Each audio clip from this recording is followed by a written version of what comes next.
again, like we always say, really receive the blessing of the music. Good. I'm glad to see that in the chat. Some people commenting. Receive the blessings as we go through this evening, my friends.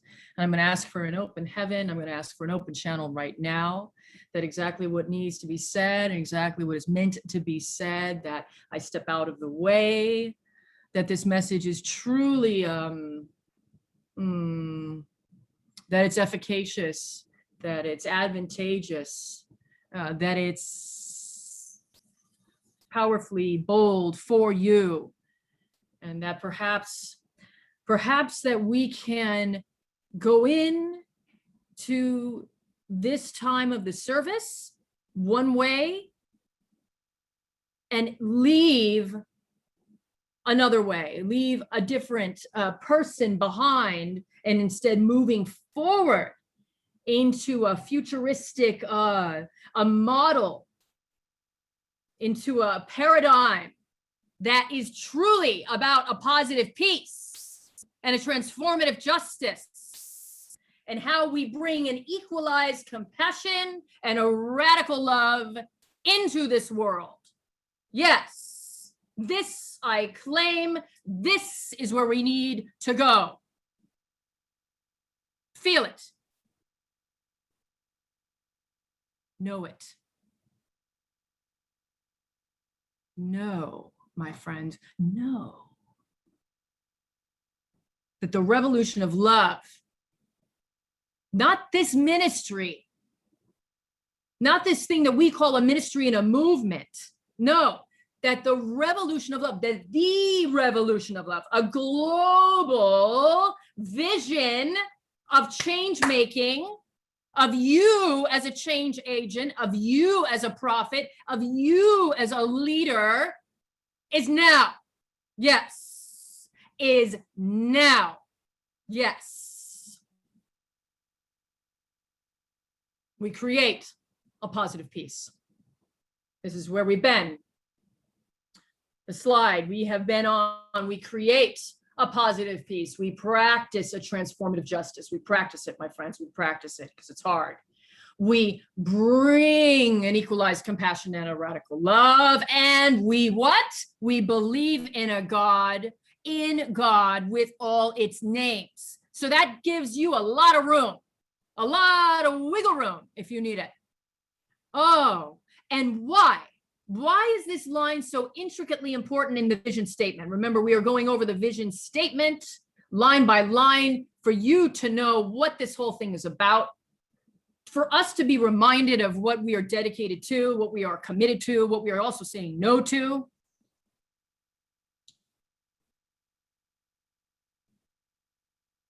We believe in a God with all its names, whatever that is to you. You know why?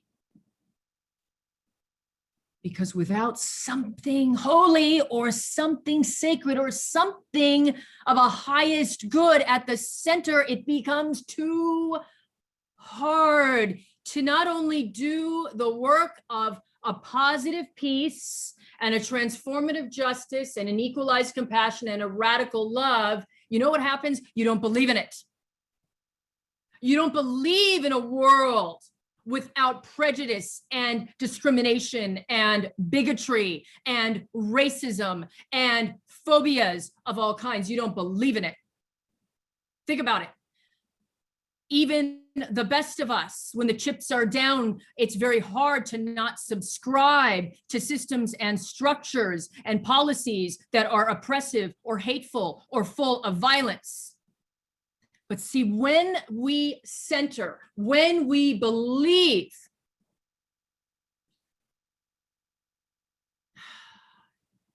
in Source, in Goddess, in Shakti, in Shekinah, in Allah, in Jesus, Jehovah, when we believe in love, see, this is where anything and everything is possible. And let us not think that this isn't easy.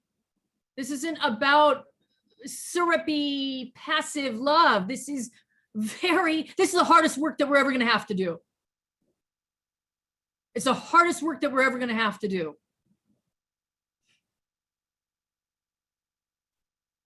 I like what Bishop's bio said, armed with God.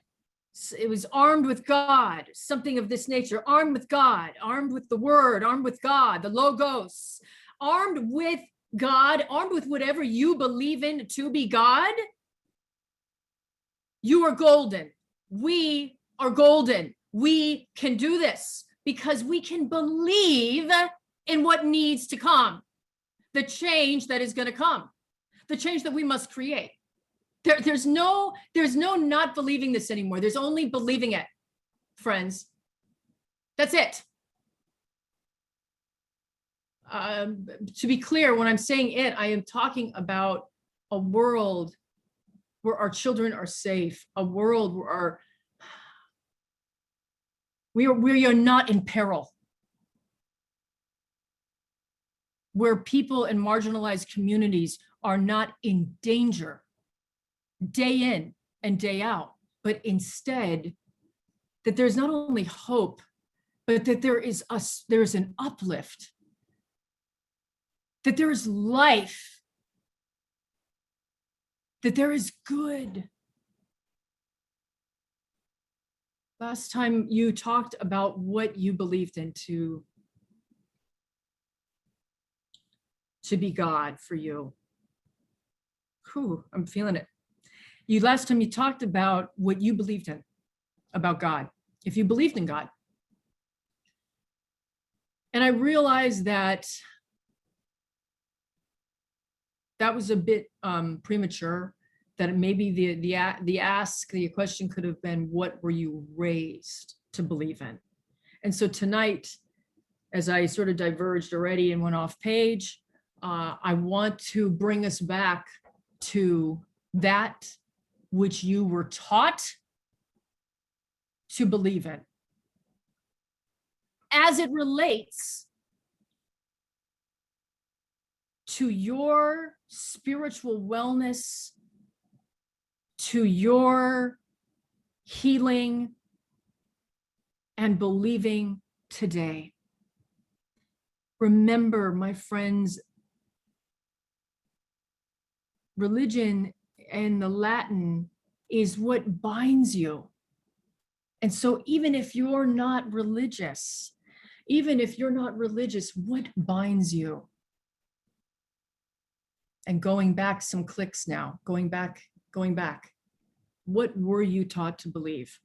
And let's get into it. Let's go another layer. Come with me now, another layer down.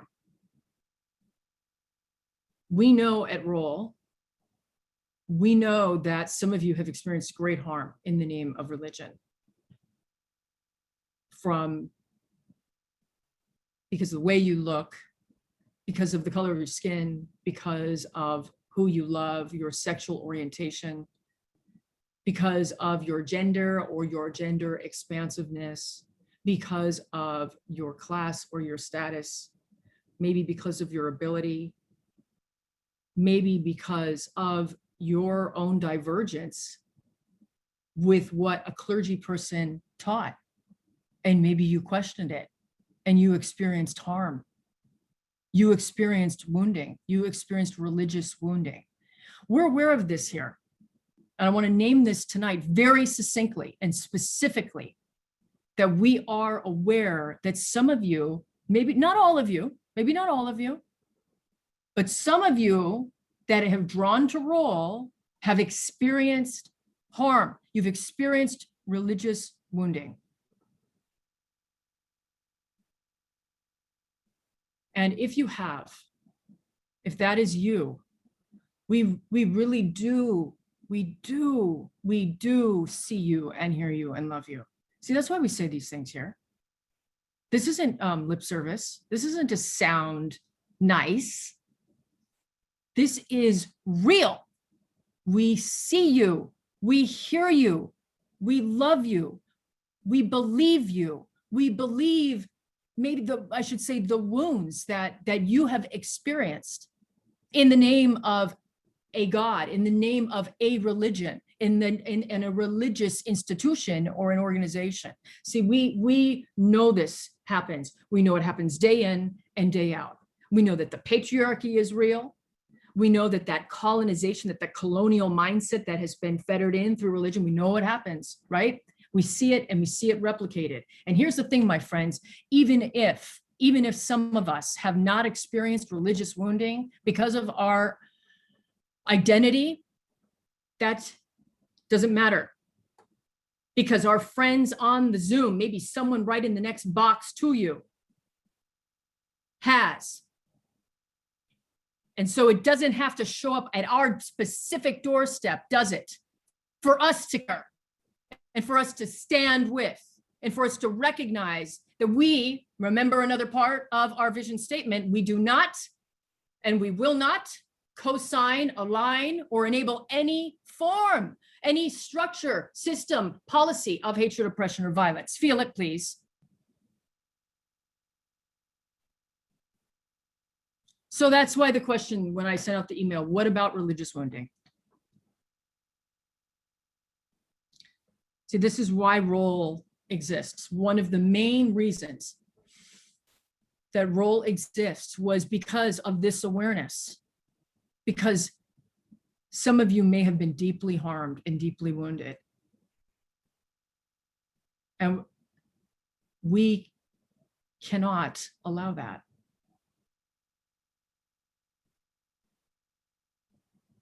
And being visionary means we create, right?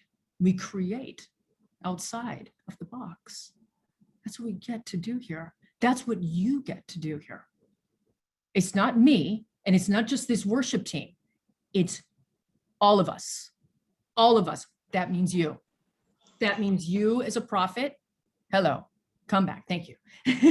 That means you as a prophet. That means you as a leader. That means you as a change agent. That means you as a change maker, however you want to define, however you want to clarify your role in this delicious journey that is life. So I posed this 10-day challenge to you. And for those of you that may not know it, I want to just say something very quickly about it. That the 10-day challenge was all about what we can do in 10 days. Because the misnomer is, my friends, what? That change is so slow, that it's going to take years for us to change anything. And yes, some of this is going to take a long time to topple the structures and the systems that are violent, that are phobic, that are racist, that are full of the patriarchy. It's going to take years. But there are some things that we can do. There are some things, come on now, that we can vision. And that's what this 10-day challenge was about. It was about what are you going to create? See, it pulled right from the vision statement. In this 10 days, and if you start practicing it, do it every 10 days, maybe just keep repeating it. What positive piece are you going to create?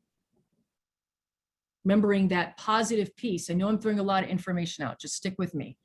That positive piece is not the absence of violence. That's negative piece. That positive piece, this is from Johann Galtung, you can look him up, that this is about the presence of values like transformative justice, of accountability. It's the presence of, not just the absence of. See, that's not enough for us. That's not enough. So we, in this 10 days, what are you going to practice? What are you going to create as far as positive peace? What are you going to practice as far as transformative justice? And what are you going to bring in the way of equalized compassion and radical love? And going back into this God conversation, my friends, this is why I say, this is so awesome. Meaning it is so big. This is such hard work. Like I said before, this is some of the hardest work that it's very hard to be alive right now. It's very hard to be alive. Some of our community is not here tonight because there's a struggle. There are struggles happening. Some of you are going through some serious struggles. It's very hard to be alive right now. So in the midst of having to, like I'm saying, this 10-day challenge and this call out, What is going to bind you? And I believe it's important, if we are very insightful about our lives, to ask, what were we raised up to believe in? And if there is wounding there, it's important to recognize that. If there was some kind of wounding that you experienced in your upbringing around God or religion, whatever that might have been, it's important to look at that, because we need to heal it. We want you to heal it. We want to help you in that process. Let's take a breath. Let's breathe. And if you need to even move or shift or stretch, please, you can do that now. So let's breathe together. Breathing in, please. And an exhale, and recognizing that everything is where it needs to be right in this moment. And recognizing that the spirit of all things good and holy is moving. Its face is moving upon this time, a holy blessing that is beyond our thoughts and words, that is beyond our finite minds.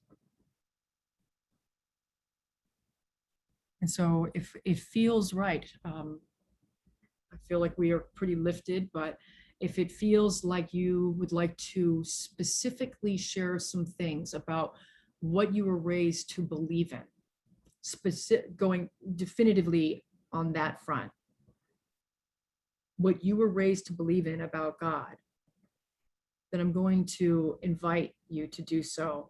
We're going to open up the space right now. So let us sit here until someone would like to come off mute.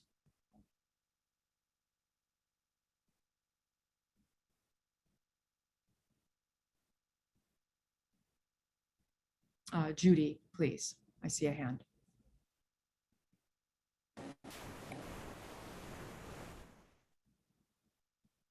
My father, when I was little, I was raised in the Adventist church. I will be able to quote the fourth commandment when I'm old and can't remember my own name or the names of my children. I will quote that fourth commandment backwards and forwards. Remember the Sabbath day to keep it holy. But I was raised by very strict Adventists, and my father wouldn't let me eat when my mother was away from the house. He was just cruel. And I was raised to believe that all Adventist men were kings of their castles, and you didn't question it. And then sometimes when the family would have a meal, he knew he was going to have to let me eat. So he'd read the longest chapters from the Bible before we could even touch the food. And it took me years to separate Goddess from my father. And that's why I worship the feminine side of God, is because I have a very hard time with a more masculine God. I remember being hungry.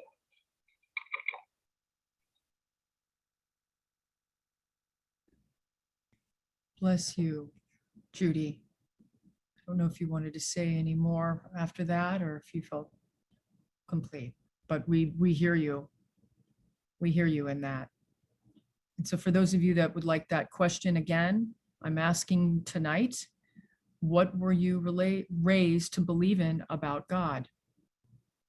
Last time I said, what is God to you today? Next week, it's going to be, what is God now?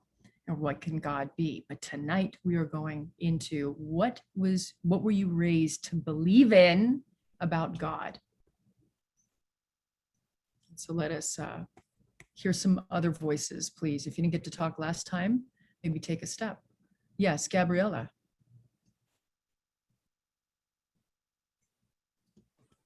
Hi, I'm sorry, I'm not able to have my camera on tonight, but I really appreciate this. And if it's okay, I'm gonna answer like a little bit differently. And I'm really grateful for this space, because I was raised to believe that Jesus was somebody who we were supposed to emulate, and walked with the poor and fought for justice and challenged systems that didn't make sense, or that weren't right, that were oppressive. And to this day, I really struggle, not necessarily, I mean, there are definitely pieces of what I was taught to believe that I struggle with, but I think more what is on my heart and mind tonight is that there's a lot of hypocrisy from what I was raised to believe, from what I'm seeing lived out. And so coming back to a place like this with Touchstones, recentering in integrity, recentering in a clear vision of justice is incredibly helpful, because it can be very destabilizing to think, wow, when we read the scriptures and we're taught to do X, Y, and Z. However, day to day, it is the opposite, or made to feel like you're the one in the wrong, or when you speak, yeah. So anyway, that there's a lot more that I could say, but I want to leave space for somebody else. So anyway, that is something that I struggle with. And that is one of the many reasons that I'm grateful for this particular ministry movement. Thank you very much, Gabriella. Thank you for your sharings and your gleanings. We appreciate it. I see, I hear Ken. I saw Evie's hand first. So we're going to go to Evie. And then if that was you, Ken Herbs, we will go to you. First, Evie, please. Hi, thank you, Reb. This is kind of hard to put in a few minutes, hopefully not too many. So I'll start kind of at the beginning. I'm born of Jewish ancestry. We were not religious, but, and I didn't understand this back then, but the patriarchy of the religion had hurt me then. My brother was studying his Haftorah for his bar mitzvah, which is just a memorization of sounds. They don't really even need to understand what it says. And during that time, I wanted more spiritually. And I asked my parents to send me to Hebrew school so I could understand the Bible in its original forms, or closest to its original forms, closer to. And they said we couldn't afford it. And I had emotional reactions to that. Like I say, I didn't really understand the patriarchal aspect of that back then. So I proceeded to move on over the next couple of decades through worshipful levels of other religions, and seemed to come up empty in each of them. Maybe I was too judgmental myself of the things that didn't feel right to me, but they were just things, and I needed to keep moving on till I came across my own understanding. And for a while, I thought I was a consensus of one back in the Occupy era, where we talked consensus 100%. And I thought that spiritually I was consensus of one. And I've come to learn that's not true, and I'm very grateful. But there really still was no place for those who believed in a bigger circle. For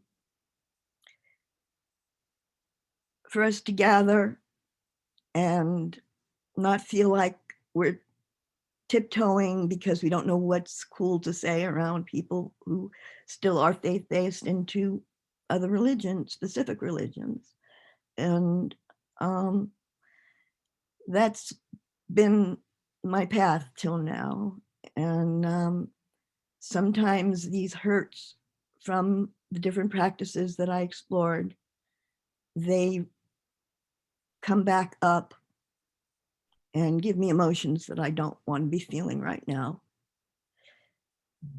But, and to try to keep it generalized,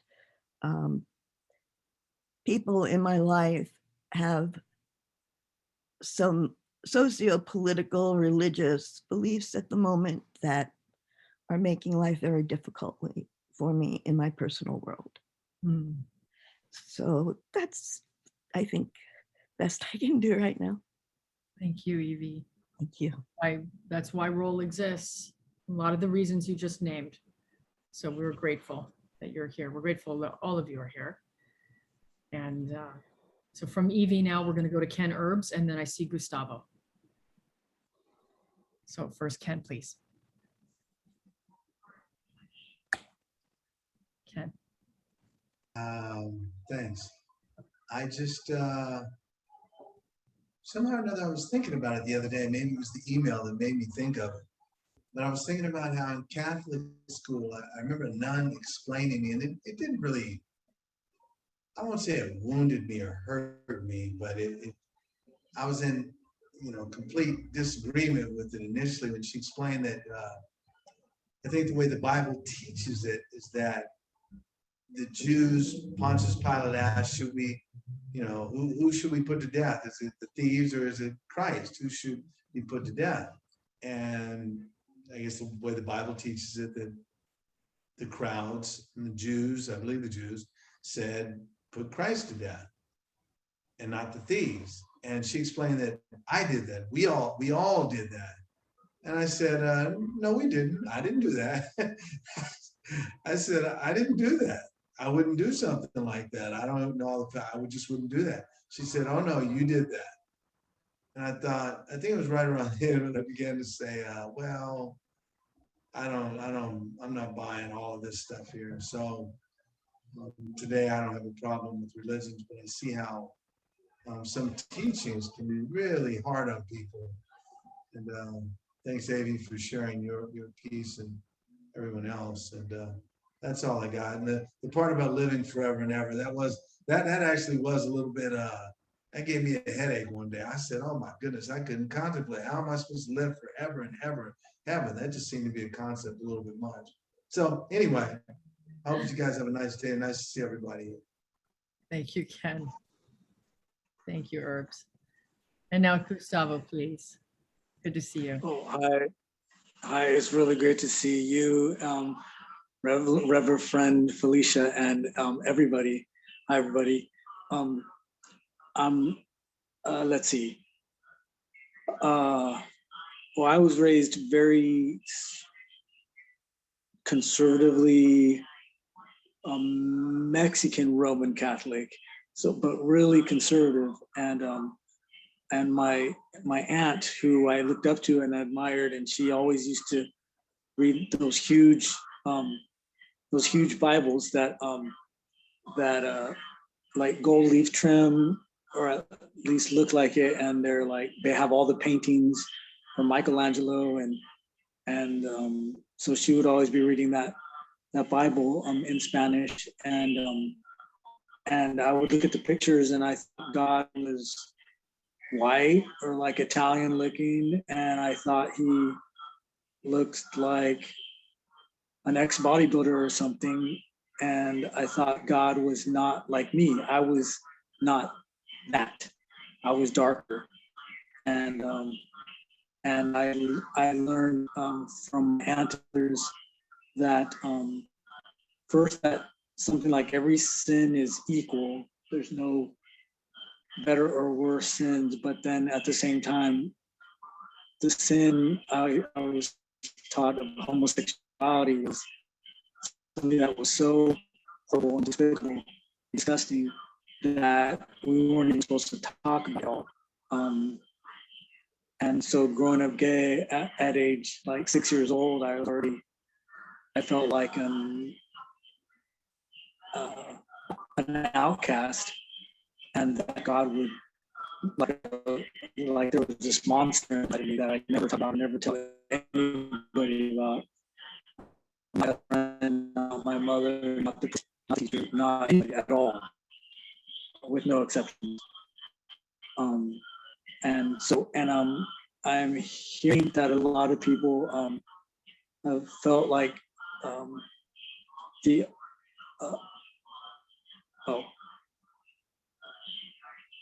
okay. Oh, sorry.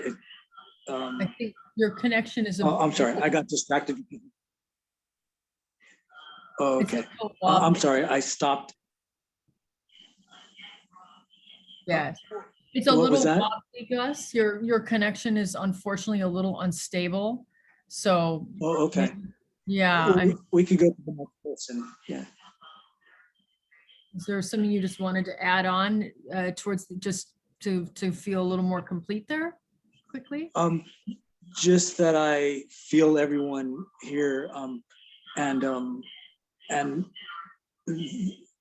yeah, just that I feel you all, and I resonate with what people are saying. And thank you. Thank you, Gus. We're glad that you're here. We're at 7-11. We're at 7-11, and I want to be mindful and aware if there's one person that really would like to share about what you were raised to believe in, about God, something that really is just burgeoning. I feel like there might be one more. So let's just hold the space, please. I see Betsy. So Betsy, you'll close us out. I'm going to leave my camera off, if that's okay, Reb. Yes. I was listening on Facebook. Hello, everyone. And I came on here. I have a lot of problems with this. I was raised Catholic, and I knew the 10 Commandments, and then my dad pulled me out. I don't know why, but they were very abusive back then. And all I remembered the 10 Commandments, and I couldn't memorize the Our Father. I didn't memorize it till I got to AA. And so I have 33 years in clean and sober. But what happened was we had to confess our first confession, and I had nothing to confess. And I asked a little girl what she was going to confess. I really couldn't. It was 7. And she said, well, I steal money from my mom's purse. So I took change so I could have something to confess. And later in my life, when I had a habit, that became what I did. You know, well, thank God, not all the time, but that's where I would go. But with this last administration, we burned millions of people in the name of God that didn't conform when church and state was mixed. And then we got this administration that started doing that and dividing us. But a lot of people aren't educated. They just learn what they're taught in churches. And that's why I like listening to you, because I can sit down and talk to you about stuff that I had learned in the university, where they have proof of this stuff. And I get it. I also have a brother that was involved in a cult. He's not right to this day. He's schizophrenic, but he wasn't like that. Maybe it came out, but when we got into it, it gets deep. I'm just like, that's why I have a lot of trust issues. And sometimes, so I'm really grateful for you, because you're very open-minded, and I don't want to go on. I can go on and on. My Jesus was against the establishment. He knocked over taxpayers' tables, hung out with prostitutes and thieves, and healed them, and healed the sick. Not what we've been seeing. And I don't know. That's all I want to go. Just thank you so much. Thank you, everybody. Yes, thank you, Betsy. Thank you for your step outwards to share with us. And thank you to everybody that just shared to the level that you were comfortable in sharing and being brave in this way. This is this topic on God. I wanted to go there last week and this week, and we're going to go there one more time next week. Next week, it's going to be different. I'm going to post something to you called the God Project, which is something that we did in Berkeley when we had service, which is where you get to create God for you today, not yesterday, not what just even in this moment, but maybe your future divinity, your future divine being. And not what you were raised, as we discussed tonight, what you were raised to believe in. But this God Project is designed, let's bring it home now. This God Project and this whole exegesis, this whole conversation, these conversations we've been having about God is for your spiritual uplift. I talked about a spiritual container. maybe a month ago. And I said that this is extremely important for you to be able to stay in with the work of change, for you to be a visionary. I said it tonight, for us to really believe that we are going to be able to not just create the change, but that it exists for us, is a hell of a lot easier when we have a constant. And you might call that music. You might call that nature. You might call that highest good. You might call that goddess. You might call that Pan. You might call it God. You might call it Jesus. You may fill that out now. But whatever it is, we cling to it. We center it. See, I believe that behind all those names, those things that I just mentioned, at the core is love. At the core, let me say it again, the core is love. And that has to be, and it must be, and it will be our constant. And see, with this kind of revolutionary love, of radical love, this is where we leave the banks.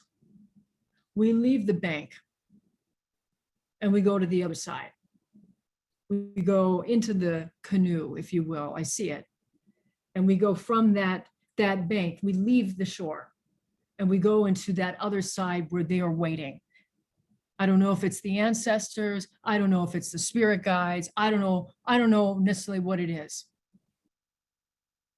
But it's when love, my friends, when love is at the center, when we avail ourselves, when we center love in all ways, in all things, when you do this in your life, when you beseechingly call out to love in the night, in the day, every hour, not just when there is misgivings or when there is pain, but when there is joy and when there is beauty, and when you continue to be in that rhythm of love, of that which is seeking you, of that which is calling you, of that which is guiding you.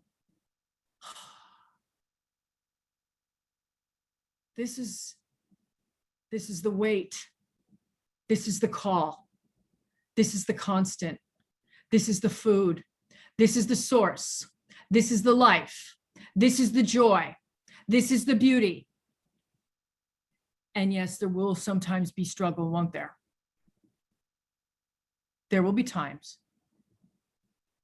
There will be times when there's no one to call, or at least it feels like that.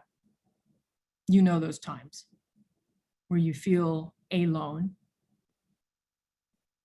Then you remember this. You remember this moment. You remember this moment that we have had, where there are people that think like you, that believe maybe differently than you, but there is still our common denominator of Imago Dei. There is still our common denominator that love is at the center, that is at the center of us. And nothing, and no one, and no wound, and no lie that you are less than, that you are too different, that you love wrong, that you look wrong, that no lie that you are less than or anything will ever tear us apart.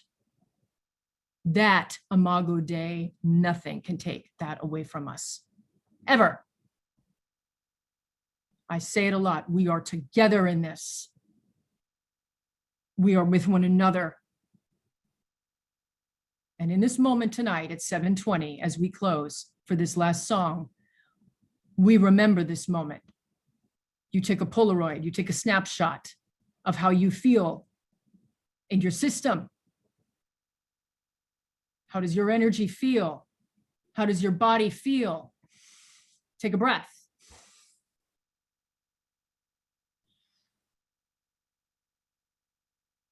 This is your blessing. This is your thanksgiving. This is your love. This is compassion. This is your joy. And know it like you know your name. This is the revolution of love, your holy prayer for this Sunday night. And so it is, even now.